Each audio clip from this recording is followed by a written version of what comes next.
Y tenemos además el honor de entrevistar tal vez a uno de los dirigentes más importantes de las últimas décadas, ¿no? Y hablo así porque estaríamos hablando de casi 50 años de vida sindical, nada menos que del compañero Luis López Chao, ex secretario general del Sindicato Unitario de Trabajadores de Telefónica del Perú. Luis López Chao, es un honor poder entrevistar y compartir tus experiencias para que todos los trabajadores del país sepan que lo que hoy día estamos viviendo no siempre fue así y que las actividades del pasado a veces han sido mejores que las de hoy día y qué tareas que tenemos que realizar. Buenas noches, Luis López Chao. Gracias, Marco, gracias por la oportunidad y gracias a los oyentes que están conectados para escuchar esta entrevista. Sí, además tu trayectoria data pues de épocas de gran envergadura, de gran lucha, tras el ascenso o el golpe y traición de Morales Bermúdez, ¿no? En 1976, que entiendo que es la fecha que más o menos donde tú ingresas al mundo sindical. ¿Qué recuerdas tú del paro del 19 de julio? Bueno, fue una experiencia que marcó mi vida, ¿no? Yo ya tenía un antecedente porque desde el colegio yo asistía a los mítines por el 1 de mayo. Y el paro nacional del 19 marcó definitivamente un antes y un después de mi participación. Más de 5.000 dirigentes despedidos por causas justas, por el tema de los derechos laborales, en contra de un autogolpe que le hace Morales Bermúdez al general Velasco, de que con todas las diferencias y las discrepancias que podían ser los empresarios, si hubieran tenido una visión mucho más ambiciosa y plantear las correcciones que ellos querían en el modelo de gobierno, sobre todo en la parte de la reforma industrial, que es los que más se quejaban los empresarios, con una industria nacional fortalecida, hubiéramos tenido mejor posibilidades de negociar hoy los tratados de libre comercio. Tendríamos una industria totalmente competitiva, que era lo que se buscaba desde la época de Velasco cuando uno lee el plan de industrialización del país, ¿no? Lamentablemente, la mirada de los empresarios era corta de ganancia a corto plazo y de temor de ver en riesgo sus posibilidades de negocio. No tuvieron una mirada país, que es lo que lo debió haber acercado a discutir con el gobierno esa reforma industrial, ¿no? Y empatar los objetivos, ¿no? Queremos una industria nacional competitiva, no solamente con los países vecinos, sino con el mundo. Y la historia, de alguna manera, le dio la razón a quienes desarrollaron el proyecto de la industria nacional en los años 77, 78, ¿no? Porque la industria de esa época también fortalecía el movimiento sindical. Recordábamos las grandes industrias, empresas que tenían sindicatos fuertes, como el sector industrial mecánica, la industria automotriz, electrodomésticos, o sea, grandes industrias, toda la Avenida Argentina, la carretera central, el Cono Norte, o sea, grandes polos de desarrollo industrial y también de desarrollo sindical, ¿no? El golpe definitivamente afectó no solamente a los sindicatos, el golpe contra Velasco, sino afectó también la mirada de una industria competitiva para el país, ¿no? Muy importante esta reflexión porque estamos hablando de una etapa donde el país estaba industrializado o estaba iniciándose un proceso de industrialización, teníamos potencial en la línea blanca, ¿no? Refrigeradoras, cocinas, hacíamos automotriz, es decir, una Efectivamente. gama de diversidad industrial que hoy día no la tenemos. ¿Tú crees que eso ha afectado o ha determinado que el 75% de los trabajadores no tengan estabilidad laboral, no tengan condiciones adecuadas? Yo creo que eso sí afectó, pero más afectó la ley de la reforma que hizo el autogolpe de Fujimori. Fujimori hizo un autogolpe y hizo una reforma laboral que afectó definitivamente las relaciones laborales, obligó a negociar los convenios colectivos. A partir del ingreso de Fujimori, no solamente cayó la tasa de sindicalización a casi al mínimo, sino la cantidad de huelgas y de negociaciones colectivas durante la década de Fujimori se redujeron al mínimo. Después de la salida de Fujimori, ya nosotros inclusive como Telefónicos estábamos en el año 99, 98, 99, 2000, en un proceso de confrontación con el gobierno y con la empresa, éramos los pocos éramos uno de los pocos, porque eran otros compañeros también que salíamos a protestar contra los despidos masivos, ¿no? En muchos sectores cerraron fábricas, cerraron sindicatos, liquidaron sindicatos. Fue brutal la afectación al movimiento sindical. Si el golpe de Morales Bermúdez desmovilizó porque se paralizó la industrialización, el segundo golpe más mortal fue el tema de Fujimori con la reforma laboral y la revisión de todos los convenios colectivos. Y un tercer golpe que iba a venir es si hubiera entrado Keiko Fujimori, porque Keiko Fujimori en las últimas elecciones anunció profundizar la flexibilidad laboral. Es decir, te contrato mientras te necesito, ¿no? O sea, esos modelos de gobierno han afectado mucho la organización sindical, las negociaciones colectivas, la capacidad de movilización, pues los trabajadores tienen contratos, pero cada vez que intentan formar un sindicato, inmediatamente lo despiden, ¿no? La mayoría de los trabajadores son tercerizados o son informales. Y los informales la informalidad quieren hacer ver que es culpa de las organizaciones sindicales. No es culpa de las organizaciones sindicales, es culpa del modelo de gestión de empresas y de gobierno, que no quiere trabajadores con cierta seguridad en el empleo, con condiciones laborales apropiadas, de acuerdo a ley inclusive, con beneficios sociales. Ellos quieren trabajadores informales. A ellos les conviene la informalidad laboral. La mayoría de las actividades de las empresas están tercerizadas. Y los trabajadores que trabajan en empresas tercerizadas, les es muy difícil negociar, les es muy difícil formar un sindicato, inmediatamente lo despiden. Esa informalidad ha afectado mucho a las organizaciones sindicales y al movimiento sindical, no solamente en el Perú, porque si tú revisas la tasa de sindicalización en el mundo, ha bajado enormemente. Y la tendencia es a que siga bajando. Y hay que dar una respuesta muy pensada, muy analítica desde el mundo sindical y del mundo político de cómo recuperamos capacidad de fuerza de equilibrio entre el capital y el trabajo, ¿no? Por otro lado, Lucho, si bien el modelo afectó sin lugar a dudas el mundo industrial y las relaciones laborales entre empresarios y trabajadores, haciéndolo cada vez más antagónico, ¿no? En una mirada retrospectiva, autocrítica, ¿no? ¿Cómo es que los trabajadores han dejado de tener una visión más integral de lo que significa la economía, la política y los derechos laborales? Yo creo que los trabajadores debemos empezar a pensar como ciudadanos. O sea, estamos en una sociedad enferma, ya no es una sociedad desigual solamente, es una sociedad enferma donde producto de la corrupción, la inseguridad ciudadana, el tema de la falta de atenciones en salud, la precarización de la educación nacional, sobre todo en el sector público, ¿no? El tema de la informalidad laboral, la tercerización, esto ha precarizado totalmente la sociedad. Y es lo que vamos a heredar a nuestros hijos y a nuestros nietos.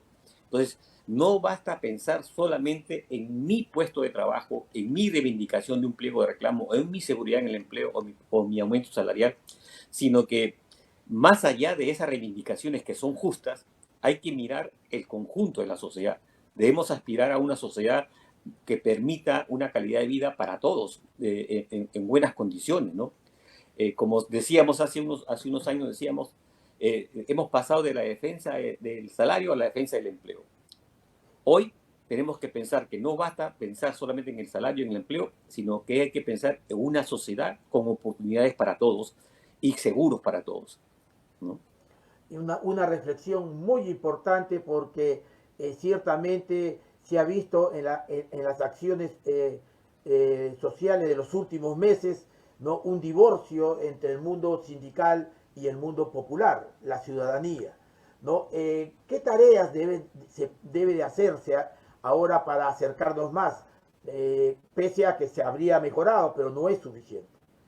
Yo creo que desde la CGTP hay un trabajo que se viene haciendo, me parece importante, y es que una cosa es la estructura sindical y otra cosa que debe ir en paralelo es la estructura regional o sectorial. Por ejemplo, si yo no puedo, la CGTP lo viene practicando, y ojalá que eso se consolide y crezca, es que los sindicatos, no basta que el afiliado venga a la organización sindical. a veces es necesario que vayamos al alcance de los trabajadores. ¿Cuántos trabajadores están en el cono norte? ¿Cuántos trabajadores están en el cono sur? ¿Cuánto en el cono oeste? ¿Cuánto en el cono oeste? Entonces hay que descentralizar de alguna manera la acción sindical. Y ya yo he escuchado que ya se está trabajando en agrupar a los trabajadores por conos. Y eso es vital, porque a la hora que estás en la reunión sectorial o regional y pones en la agenda el problema social, no solamente el problema laboral reivindicativo, sino junto a ello el problema social. ¿Por qué el problema social? Porque el trabajador tiene más de 8 horas dedicadas, más, casi 12 horas entre ir y salir de su casa al centro de trabajo, tiene a su familia a expensas de lo que suceda en el día a día de la sociedad. Entonces, de repente está trabajando y le llega la noticia de que han asaltado, han afectado a su hijo, a su nieto, a su esposa, a su cónyuge. Es decir, ya el problema de la enfermedad social, una sociedad enferma, no te deja al trabajador tranquilo.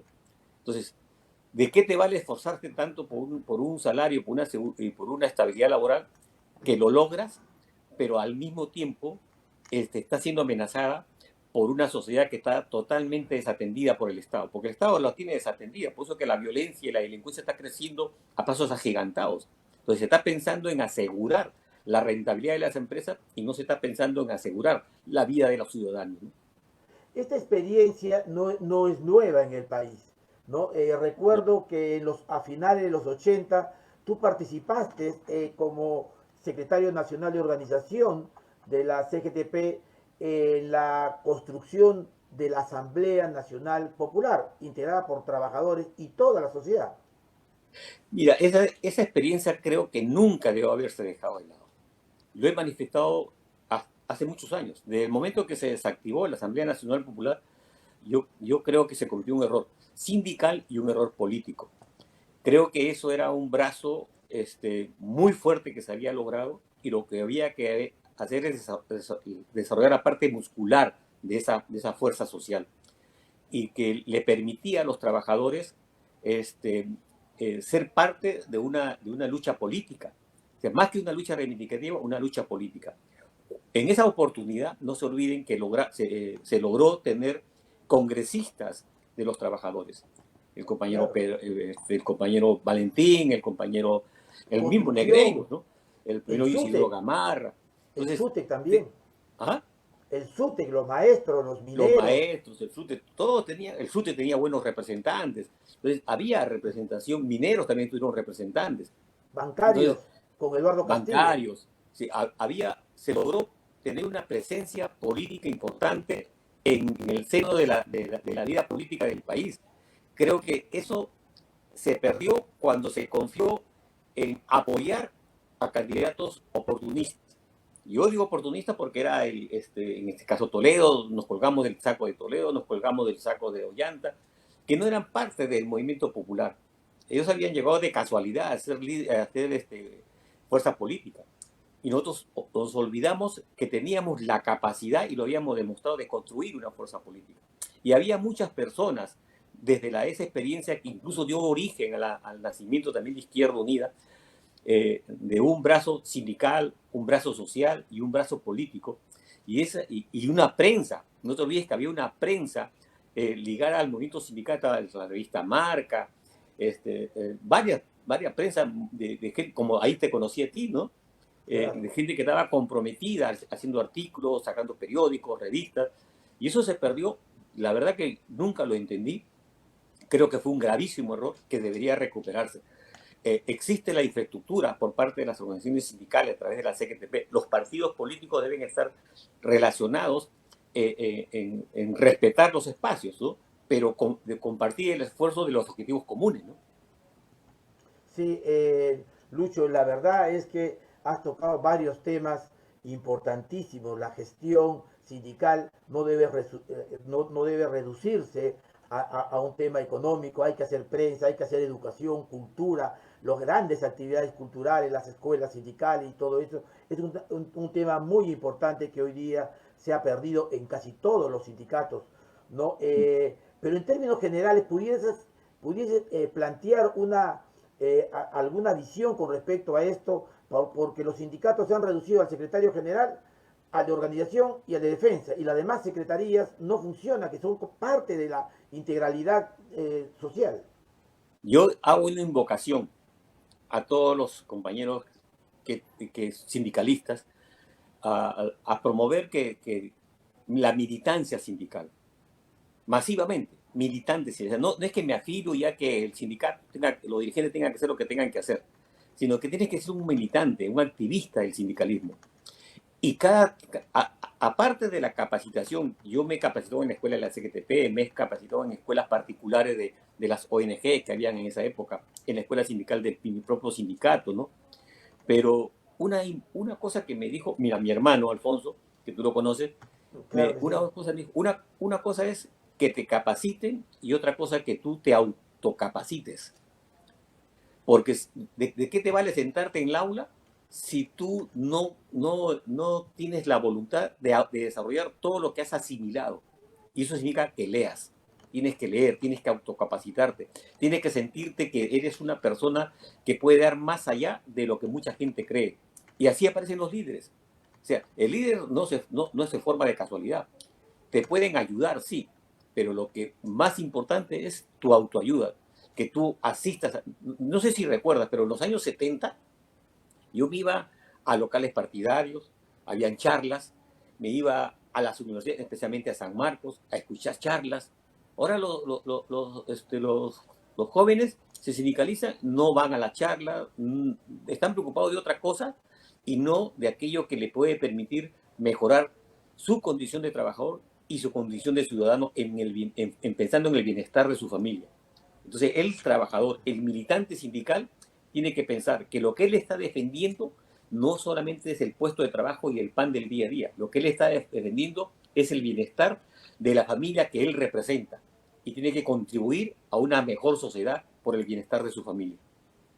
Ha sido Luis López Chao, que nos ha acompañado y nos ha compartido algunas experiencias y algunas visiones tras una larga trayectoria donde la CGTP el 1 de mayo lo reconoció con la medalla Pedro Wilcatexe a un destacado dirigente sindical. Sin lugar a dudas va a ser difícil llenar un espacio del cual tú has sido un protagónico en el mundo laboral. Muchas gracias, Luis López Chao.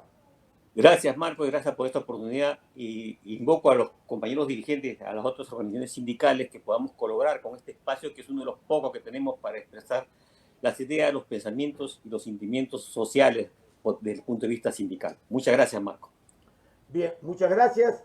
Y nosotros retornamos en breve segundo con la precisión de que este programa, como ya todos tenemos conocimiento, es el esfuerzo de un grupo de comunicadores que retomamos la relación laboral, la importancia de los trabajadores, y para ello, sin lugar a dudas, se requiere del apoyo a la prensa de los trabajadores, porque Hora Sindical es el programa de los trabajadores y cualquier yapeo o plineo siempre es importante para nosotros. Regresamos en unos segundos.